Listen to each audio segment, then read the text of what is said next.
Сәлем достар, бүгін біз үй жұмысын істейміз. 12-ші беттегі 6-ші асымен ашсын. Мына жақта қиярдың ұзындығы 15 см. Ол 5 бөлікке бөлінді. Ал бір бөлігінің сантиметрі белгісіз.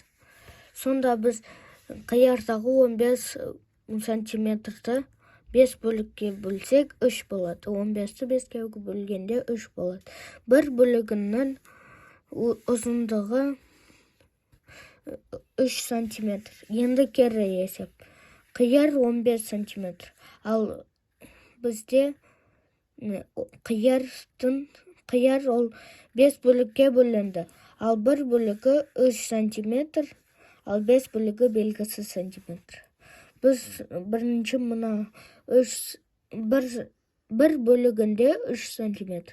Біз сол 3-ті 5 рет көбейту керек, біз сол кезде 15 шығады.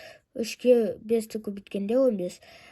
Жауабы 5 бөліктің жауабы 15 сантиметр. Енді әсі.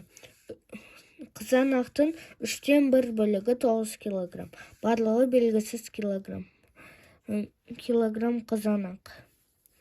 Мына жақта біз 3-тен 1 бөлігі 9. Ал біз 3-тен 3 бөлігін табу үшін 9-ды 3 рет көбейтеміз, 27. Сонда барлығы 27 қызанақ килограмм жиналды. Мына жақта кересі барлығы 27 килограмм қызанақ. Ал қызанақтың 3-тен 1 бөлігі белгісіз қызанақ. Сонда шешуі 27 бөлі 3-тен 9. Қызанақтың 3-тен 1 бөлігі 9 килограмм.